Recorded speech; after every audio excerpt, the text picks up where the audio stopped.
The offshore islands and the beaches were renowned. Minamisanriku itself famed for its festivals across the calendar. Now, one date, Friday, March the 11th, 2011. The day Minamisanriku was obliterated.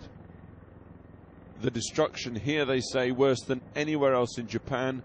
95% of the town gone. And all by a huge tsunami of 30 or 40 feet. It ploughed over the roofs of these 4-story tower blocks. After miles of country unaffected by earthquakes, you come to it with immediate effect. Past the police checkpoint, and the silence strikes you. Kites and buzzards quarter the rubble, and yet another body quietly removed with whatever dignity an old blanket can provide.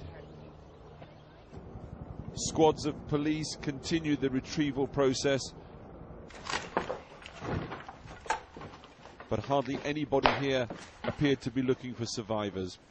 As if this town hasn't suffered enough. It's frankly, well, the pictures tell their own story. It's pulverised, and right now we're being told to get out because they're saying there's another tsunami alert. So as you can see, we've got to go.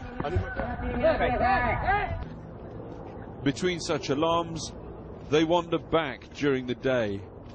Some bewildered, others phlegmatic, but all simply dwarfed by this. The empires of men upturned in moments.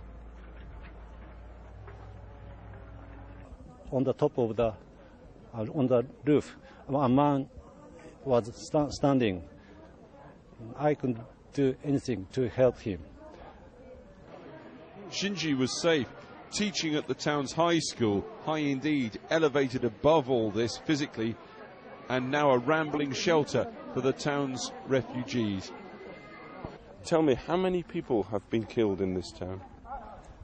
I'm not sure, but according to the news, 10,000 people died out of 17,000 people in this town. 10,000 out of 17,000? Yeah, very sad.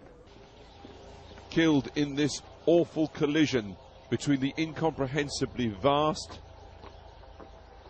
with the pathetically intimate.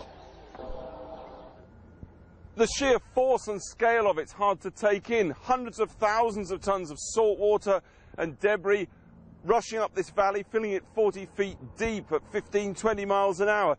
Look at it, canals reformed, embankments gone, harbour walls obliterated. Where I'm standing now, look at that. It's over 1.5 miles inland from the harbour and the distant sea way down there, also obliterated. And when you go this way, you look up the valley, look at that, up past the old telecommunications building and round the bend. And the debris goes on round that bend for at least another mile.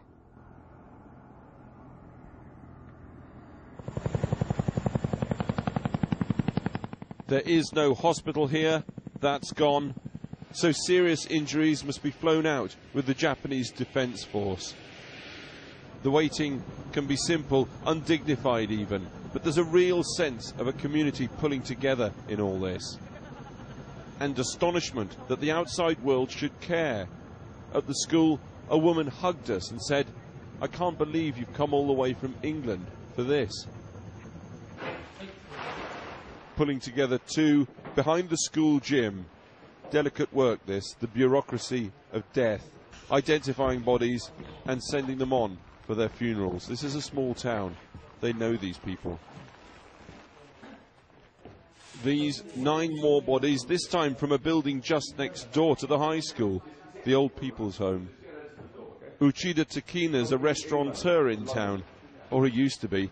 As he put it, there's nothing left now except the concrete base. They're shouting, "Run, run," and not very politely either.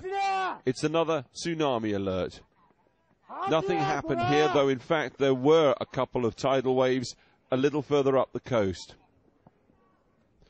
And look at the faces in what's left of this town. You take such warnings seriously.